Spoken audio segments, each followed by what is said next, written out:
É bem importante, tá? Primeiro, a maioria, acho que aqui todo mundo já estudava no colégio antes, né? Dessas duas turmas, né? Então, basicamente, as regras são as mesmas, gente. Uniforme, tem que ligar a câmera, tem que escrever o nome no bate-papo. Agora, a questão do bate-papo é o seguinte. No ano passado, tinha professor que fazia chamada, vocês lembram? Só que eu acho que perde muito tempo, o Zoom é só 40 minutos. Se eu for fazer chamada, duas turmas juntas, a gente vai passar metade do tempo fazendo chamada, então eu não gosto. Eu gosto de fazer chamada pelo bate-papo. Mas aí, quando vocês ficam escrevendo o nome várias vezes no bate-papo, ou quando vocês ficam conversando entre si, dá muito trabalho para mim. Então, o bate-papo é exclusivamente para frequência. Tem exceção. Você não tem microfone, quer fazer uma pergunta, não consegue, não tem jeito de falar a sua pergunta, aí tudo bem, pode escrever no bate-papo. Mas quando eu estou compartilhando a tela, por exemplo, eu não fico olhando no bate-papo. Alguém tem que me avisar aí, ó, fulano deixou uma pergunta aqui, tá? Então, escreva o nome, a turma, só uma vez, não precisa ficar escrevendo. Isso acontecia mais com o sexto ano, mas eu gosto de avisar para todo mundo. Escrevam o nome só uma vez. Qualquer dúvida, podem me interromper, tá? Que eu paro a aula e explico de novo, não tem problema. E acho que é isso, basicamente. Se eu lembrar de mais alguma coisa, eu vou falando. Com relação às atividades, tem gente me mandando mensagem no privado perguntando cadê as atividades. Como o Nivaldo ainda está organizando as turmas no GR8, ainda está organizando os professores, por exemplo, me colocou como professora de biologia do primeiro G, mas é da Lucélia, eu tenho de todos os outros primeiros, menos o G. E aí ele tem que fazer esses ajustes, nós ainda não estamos enviando atividades, tá? Assim que começar a enviar, eu aviso para vocês. Então, para quem está aí ansioso, doido para fazer tarefa, calma, que ainda não tem tarefa para vocês fazerem, tá bom? Alguma pergunta antes da gente começar a aula? Não. Então, tá bom. Como eu disse, qualquer coisa, qualquer momento, podem interromper se vocês precisarem, tá? Deixa eu só compartilhar a minha tela com vocês. O ano passado, vocês já tinham a disciplina de biologia, né? Todo mundo lembra?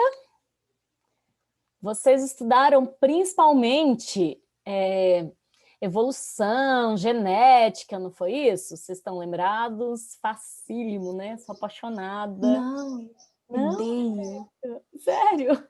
Meu mestrado, tô terminando de mestrado em genética, gente, sou apaixonada em genética. Mas agora a gente vai começar de um conteúdo que é bem diferente, tá? Esse conteúdo que vocês viram no nome, vocês vão repetir ele lá no terceiro ano, mais aprofundado. Botânica, professora. Oi? Botânica? A gente vai começar com citologia. Ah. Quem sabe o que é citologia? Aí eu lembrava, mas esqueci. Olha só. Primeiro, o que é biologia? Alguém sabe me dizer o significado da palavra biologia? Se eu dividir aqui, logia, tudo tem logia, né? Biologia, tem um monte de logia. O que é logia? Alguém sabe? Estudo. Estudo. E bio? Planeta, sei lá, professora. A palavra bio significa vida. Então, estudo da vida. biologia é o estudo da vida, isso mesmo. Então, basicamente, é isso que a gente estuda. Estuda os seres vivos, desde as suas estruturas macro, por exemplo, como eles se relacionam com outros seres vivos, como eles vivem ali na natureza, desde estruturas até estruturas micro, como, por exemplo, como que funciona uma célula, como que ela é formada, quais são suas características. Então, nunca mais esqueçam, biologia significa o estudo da vida. Deixa eu só passar aqui. Então, olha, vem do grego, né, bio-vida, e logos vem de estudo. Esse termo, ele designa um conjunto de ciências que atuam, né, para estudar a questão desses seres vivos, que tem a função de catalogar, de descrever, estudar as suas funções. Então, por isso, em relação a esses seres vivos, tem várias biografias, tem muita coisa estudada até hoje, mas apesar disso, os biólogos eles são unânimes em afirmar que é muito mais interessante caracterizar os seres vivos do que tentar definir o que é vida. Vocês já pensaram nisso? É muito mais fácil para nós biólogos explicar como funciona as características, como agrupar os seres, do que explicar o que é vida. Alguém consegue pensar numa resposta para isso? O que é vida para vocês?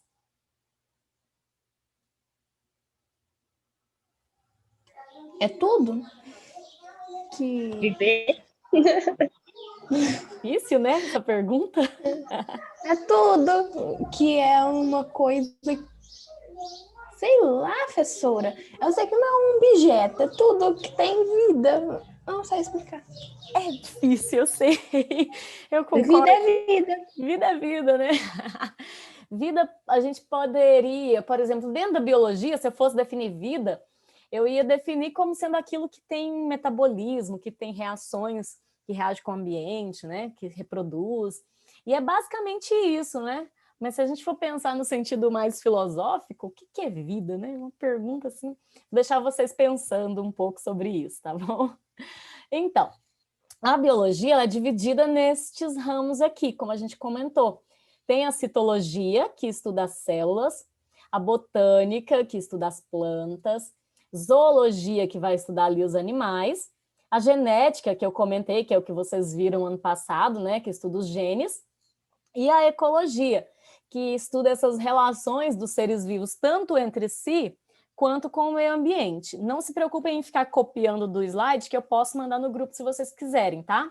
Tô vendo aí a Débora, né? A Débora copiando. Às vezes eu passo meio rápido, mas aí eu mando no grupo, fica mais fácil, vocês podem prestar atenção. Mas é bem interessante copiar, tá? Então, a biologia ela vai estudar os seres vivos em geral, e ela é dividida nessas características, nesses grupos de estudo, para facilitar o nosso entendimento. Então, quais são as características dos seres vivos? O que determina eu dizer para vocês que é um ser vivo? Então, as características dos seres vivos, ela descreve, né, essas propriedades e características, qualidades essenciais para permitir que o indivíduo esteja vivo. Por exemplo, estrutura da célula, reprodução, complexidade e organização, material genético, metabolismo, adaptação, reatividade e evolução. Tudo isso são características que me permitem determinar que um ser ele é vivo. Então, quando eu perguntei para vocês assim, o que é vida, né? Na biologia, para mim determinar para vocês o que é vida, eu tenho que analisar essas estruturas. Ele tem uma estrutura celular, ele tem uma membrana, ele tem um citoplasma, né? Ele tem um DNA, ele consegue reproduzir, ele tem uma complexidade, uma organização ou não, ele possui esse material genético que é passado para os descendentes, ele tem esse metabolismo, que são essas reações químicas que passam ali para os descendentes, ele se adapta ao ambiente, então tudo isso é importante a gente entender que vai determinar se eu estou lidando aqui com um ser vivo ou não. Ok? Alguma pergunta até aqui? Não? Bem facinho, né? Olha só, é porque assim, eu começo devagar para não assustar vocês, sabe? Não tô brincando, gente, biologia é de boa. Por exemplo, aqui, a primeira coisa que eu coloquei lá foi a estrutura celular. Todos os seres vivos, foi criado algumas regrinhas aí, né? A teoria celular, e a teoria celular, ela diz que todo ser vivo é formado por células, com exceção de um ser vivo. Alguém sabe me dizer qual é? Pensem. Oi, professora, qual a pergunta? Vou repetir. Todos os seres vivos, a maioria dos biólogos determina que, acredita que todos os seres vivos são formados por células, com exceção de um. Qual é esse único grupo, né, de seres vivos que não são considerados células? Eu sei que as bactérias, elas são formadas de célula, planta é... Uhum. É fungo? Fungo, bactéria é a mesma coisa, né? Não é a mesma coisa, mas fungo também é considerado Ai, professora. célula. A exceção são os vírus. A exceção são os vírus. É porque Por eles são quê? a própria célula, né? Porque eles entram na célula da pessoa. Isso, eles não têm metabolismo próprio, eles não conseguem se autorreproduzir, eles precisam entrar numa Isso. célula para fazer aquela célula reproduzir por ele. Então, assim, por isso que eles não são considerados seres vivos. Então, todos os seres vivos são formados por células, que é essa unidade funcional aqui, estrutural, né, dos seres vivos. A célula, ela é a menor porção que vai apresentar as propriedades necessárias para um organismo crescer, reproduzir, desenvolver, até que ele chegue à fase em que ele morre. Os seres vivos, eles podem ter o corpo formado por uma ou mais células. Quando é formado por uma única célula, como é que chama? Unicelulares. Unicelulares, isso aí. E quando são formados por várias células, pluricelulares. Aqui eu coloquei aqui para vocês nessa figura a imagem de uma célula procarionte, que é, né, das bactérias, que são unicelulares. Depois a gente vai relembrar, eu sei que vocês já estudaram, né, o que são procariontes e eucariontes. Outra característica dos seres vivos também é a complexidade e organização. Os seres vivos, eles são bastante complexos e organizados, mesmo quando a gente fala de um organismo unicelular. Por quê? Porque ele possui estruturas ali que são fundamentais para permitir o seu desenvolvimento, que permite a sua replicação, que permite, por exemplo, que ele consiga se adaptar no ambiente. Então, durante o processo evolutivo, vários seres eles foram mudando, foram se adaptando até adquirir toda essa complexidade, essa organização que a gente conhece hoje. Só para vocês terem uma noção, no corpo humano, nós somos pluricelulares, né? Nós vimos no slide anterior, existem mais ou menos 200 tipos de células diferentes. Todos esses 200 tipos de células, eles se dividem, eles se agrupam, né, ali em 4 tipos de tecidos apenas, que é epitelial, conjuntivo, muscular e nervoso. Vocês já estudaram isso lá no 8º ano, não sei se vocês lembram, mas vocês estudaram isso no 8º ano. Então, tecido epitelial, conjuntivo, muscular e nervoso. Agora, alguém ativou o microfone, quer falar? Não? Então, gente, pensem comigo. O quão é complexo e organizado o nosso organismo. Nós viemos de uma única célula, que era chamada célula ovo ou zigoto, que foi formada pela união do óvulo com o espermatozoide. Essa única célula, ela foi se dividindo, foi se diferenciando, até para formar todo o nosso organismo, com 200 tipos diferentes de células, cada um no seu lugar, desempenhando a sua função bonitinho. Olha só, para vocês terem uma noção, a importância de entender essa complexidade, o quanto somos complexos, o quanto as nossas células são organizadas, a partir de uma única. Vai formar ali a pele, o estômago, o coração. Então, os tecidos, esses 200 tipos de células se unem formando os tecidos. Vocês lembram disso? Os tecidos se unem formando os... Quem lembra? Tecidos se unem formando os... Gente, pensem. Ó, tô dando uma dica, isso aqui é o quê? Coração. Né, Órgão. gente? Órgão, isso! E os órgãos se unem formando os sistemas. Sistemas, muito bom. Então, olha, a importância de entender essa complexidade, ela vai do micro para o macro, como eu falei para vocês. Tem as células se unem formando os tecidos vão se unir formando os órgãos formam os sistemas e o sistema forma o nosso corpo inteiro. Agora pensa na complexidade de uma célula que está lá na pele, entender, né? O DNA é o mesmo em todas as células, mas a célula da pele ela tem que entender que ela precisa ter determinadas características para manter a impermeabilidade aqui, não deixar entrar micro-organismos pela nossa pele. Nosso coração tem que entender que ele tem que ser feito de músculo para contrair, para bombear o sangue.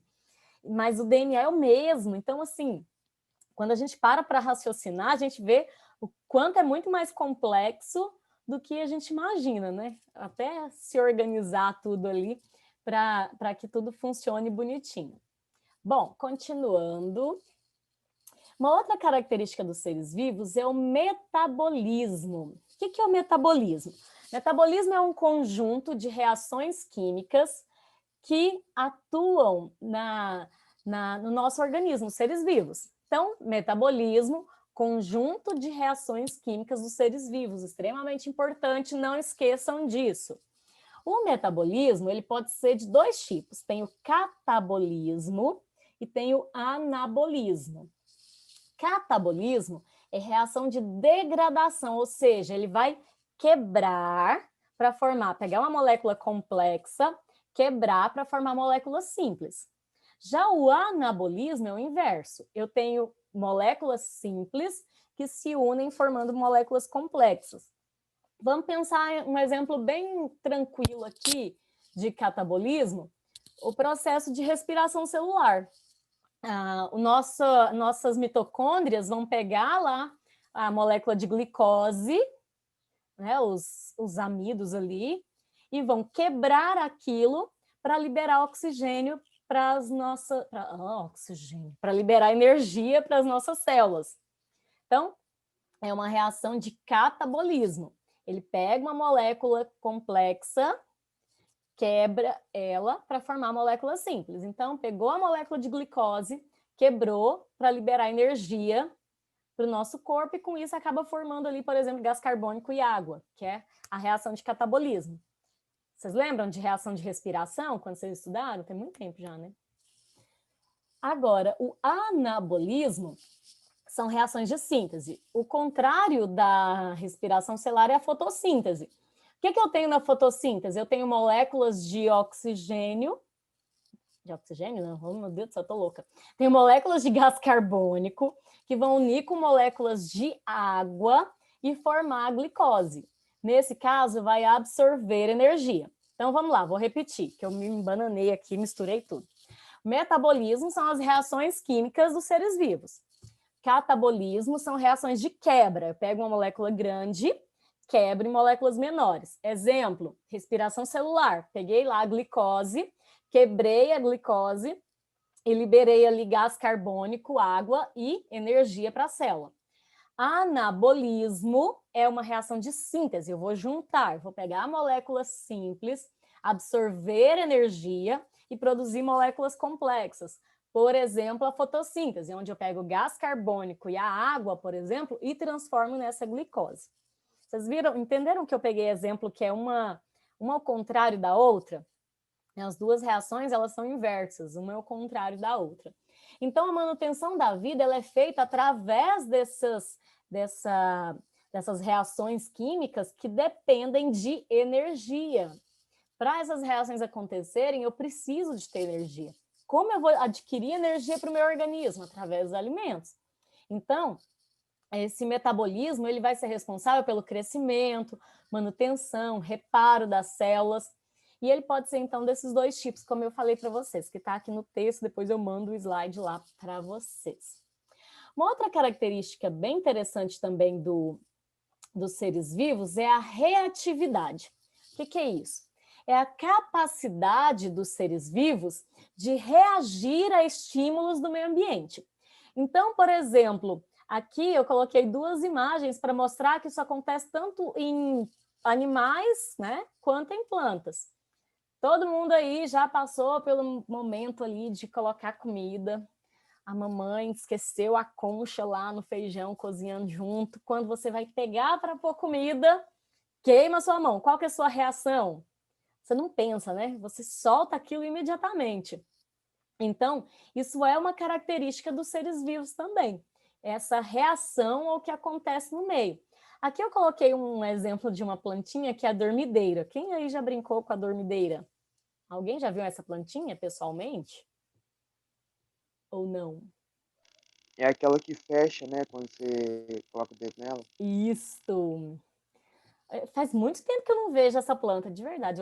Eu lembro muito, eu morei na chácara quando era criança, eu amava ficar procurando dormideira no pasto. Mas menino, tinha celular, não tinha muita coisa para fazer, né? Aí eu caçava dormideira. Mas hoje faz tempo que eu não vejo. O que acontece? Quando você encosta nela, ela reage fechando. E aí, depois de um tempo, ela abre de novo. Então, são exemplos bem interessantes de como as plantas também podem reagir ao que acontece no meio. Esse aqui é um exemplo bem drástico, né? Mas tem outros exemplos. Por exemplo, não sei se vocês já viram um experimento que você planta põe alguma plantinha dentro de uma caixa e deixa um buraquinho, e ela cresce em direção ao buraquinho. Por quê? Porque ela vai crescer em direção à luz, ela está procurando a luz. Aqui cito o exemplo também, a capacidade dos cães de levantar as orelhas quando escuta algum ruído diferente, o movimento de um girassol em relação à posição do sol também, né? Que é mais ou menos o exemplo que eu citei. Então, é uma característica extremamente interessante, que é com relação a essa capacidade dos seres vivos de reagir ao que acontece no ambiente. Então, vamos relembrar aqui, vamos voltar aqui só para a gente relembrar. A gente tem, a estrutura da célula, que é aquela estrutura que pode ser, os seres podem ser formados por uma única célula ou por várias células. A complexidade e organização que a gente viu, os seres, eles são complexos, são organizados, por isso eles conseguem se adaptar no ambiente. O metabolismo, voltei aqui, vamos ver se alguém lembra. Metabolismo. Pode ser de 2 tipos, quem lembra? Acabei de falar, não é possível.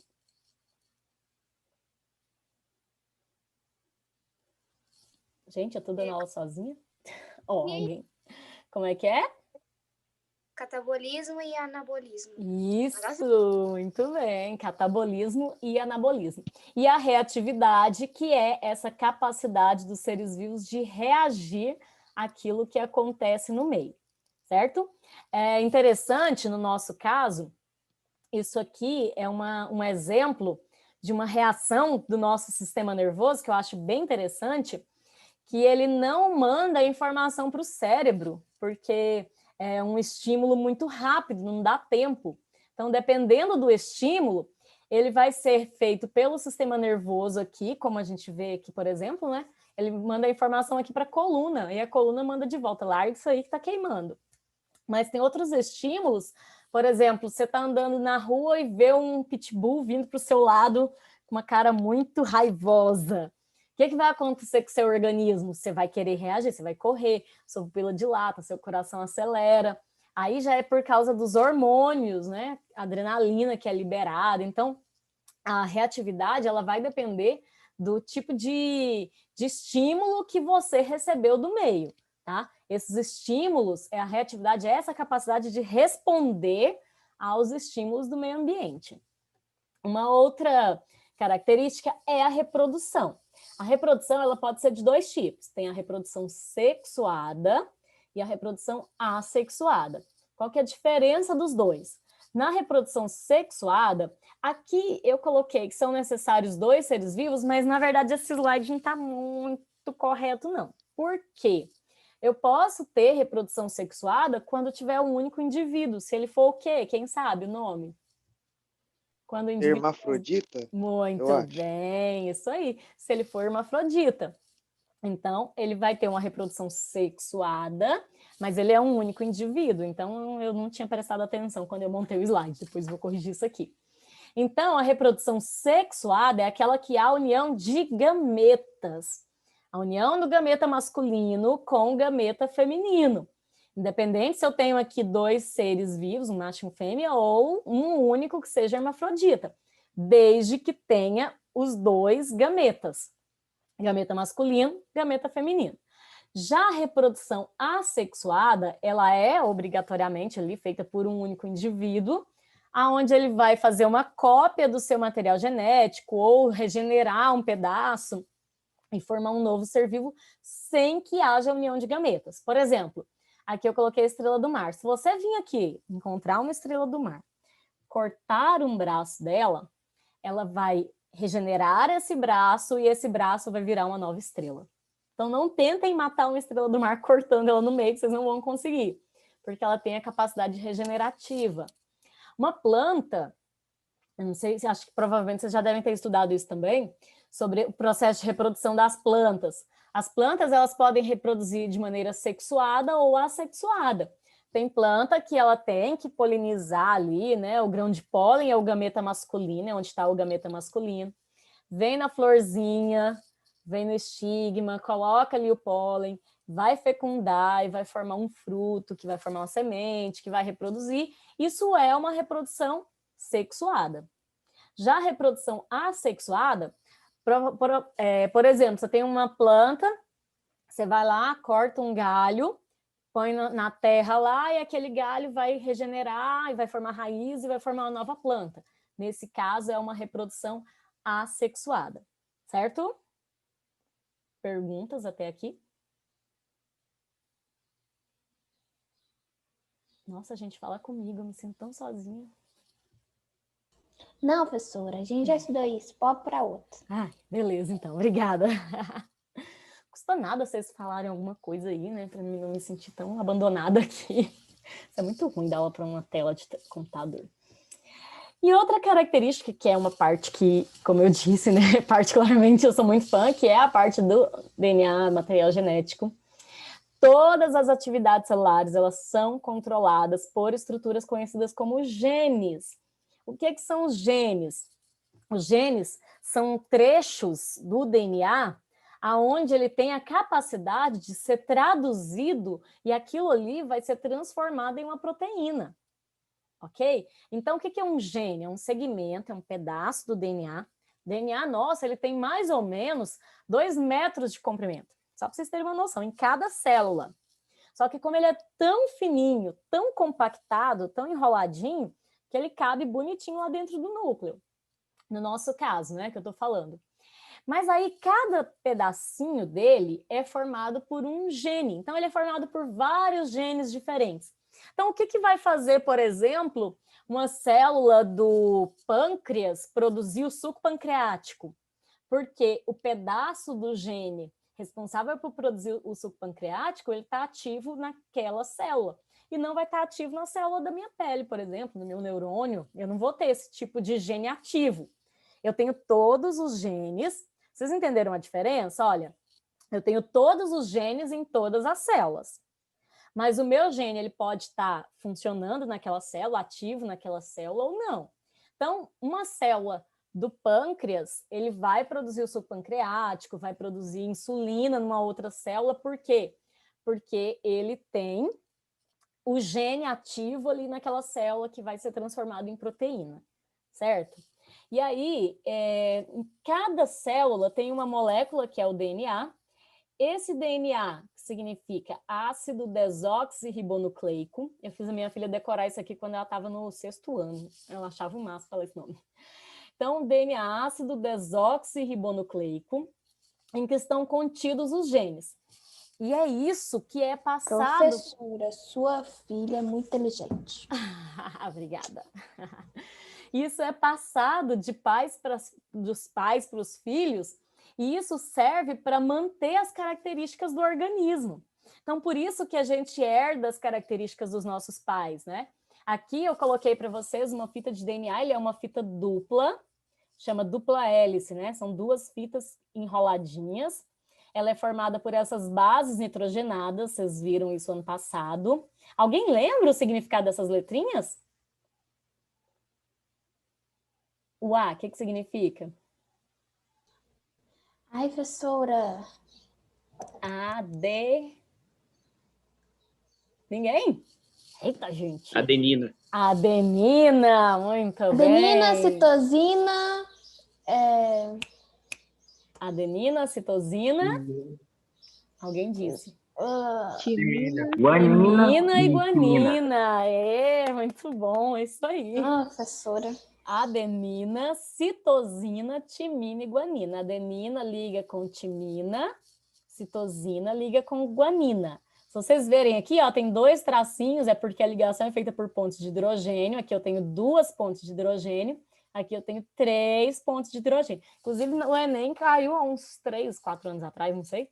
caiu uma pergunta mais ou menos que tinha que saber, que era 3 e 2 aqui, achei bem interessante. Então, é a partir daqui que vai determinar as nossas características, aquilo que herdamos dos nossos pais. Então, às vezes a gente parece muito com a família só do pai, às vezes muito com a família da mãe, por quê? Porque herdou mais genes dominantes da família do pai, por exemplo, né? Ou da mãe. Então, é um mundo muito interessante do DNA, do genoma que a gente explora, para entender como essas características são passadas para os descendentes.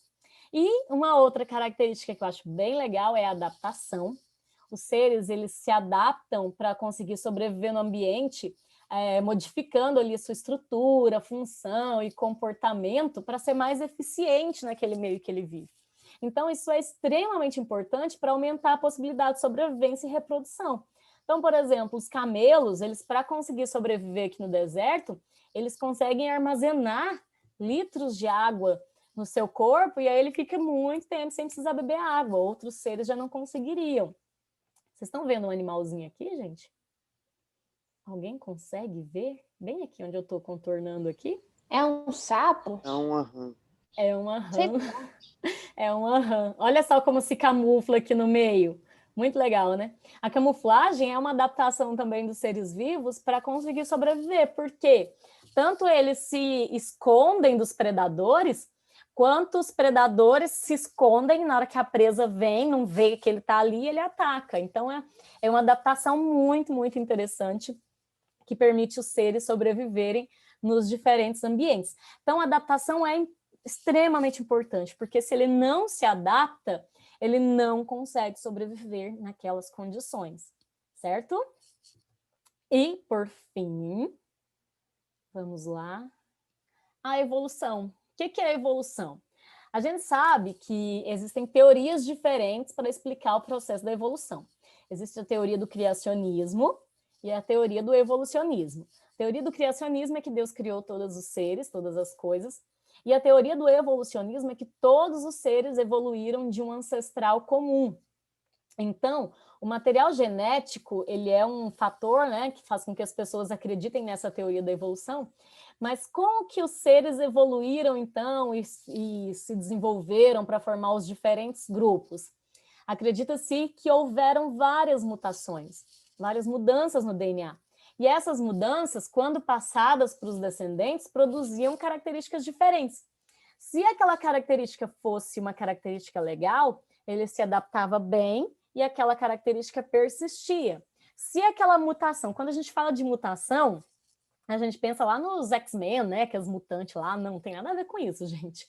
A mutação, ela acontece naturalmente, o tempo inteiro nas nossas células acontecem mutações, só que o nosso DNA, ele tem um mecanismo que impede essas mutações, que corrige quando vê que aconteceu uma mudança numa base, aquela, por exemplo, era para ter uma adenina e aí pôs uma timina no lugar, isso vai causar uma mutação. Mas aí o DNA, o genoma, ele vem e faz uma análise, opa, peraí, tem uma base errada aqui, ele consegue muitas vezes corrigir. Então, nem sempre essas mutações são passadas para frente. Nem sempre vão produzir um indivíduo diferente. Mas pode acontecer de ter uma mutação, essa mutação passar batido ali pelo sistema de correção do genoma e essa mutação passar para frente. E isso pode ser vantajoso para a espécie ou não. Então, olha só, o material genético, ele é responsável pelas características do organismo. A mutação é toda alteração no material genético que pode levar ao surgimento de uma variação, como eu disse, de uma mudança daquele genoma. Então, por meio dessas variações, o processo da seleção natural, quem lembra? Quem criou a teoria lá da seleção natural? Quem lembra o nome dele? A seleção natural. Lamarck ou o outro lá? Darwin. Darwin, Lamarck era a teoria do... Inclusive, eu estou lendo o livro do Darwin. Nossa, se ela é inteligente, né? Professora de Deus. Eu falei que foi um dos dois, não disse qual. Inclusive, eu achei interessante que eu estou lendo o livro do Darwin, e lá fala que ele acreditava na teoria do Lamarck, aquela lei do uso e desuso. Darwin acreditava, os livros de ensino médio, eles trazem como se não, são rivais, né? E não é assim, gente, eu achei muito interessante. Depois vou achar a parte aqui e vou mostrar para vocês.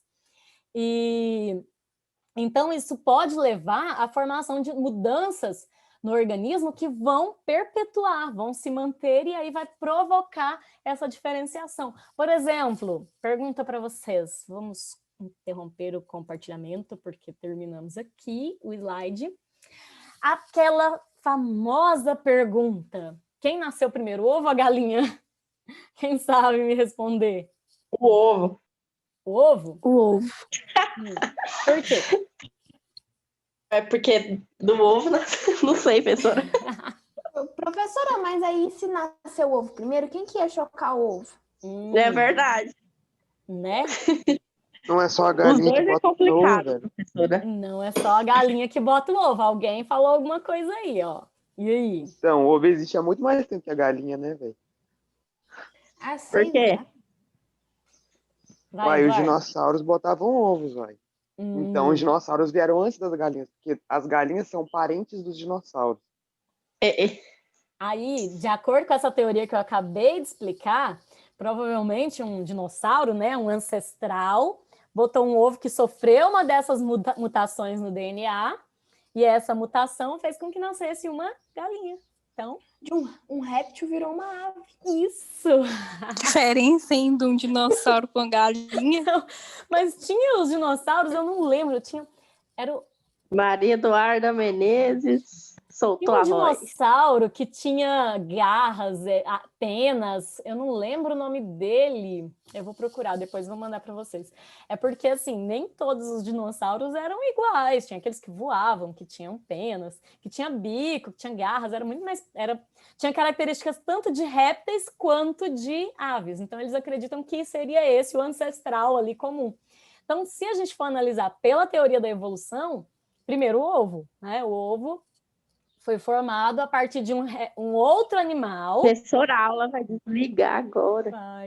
Pois é, gente. Então, obrigada. Qualquer dúvida, mandem mensagem no Tchau, grupo. professora. Beijos para vocês. Tchau, Professora, só um tempinho aqui. Tchau, Só pela um pouco da aula que eu assisti, a senhora dá 10-0 no PH, hein? Oh, meu Deus! Nós Real. Para, Tá gente. gravando, velho, tá Tô gravando. gravando. Olha aí. Vou cortar essa parte. Pedro Alves, o nome do meu Verdade. avô, olha aí.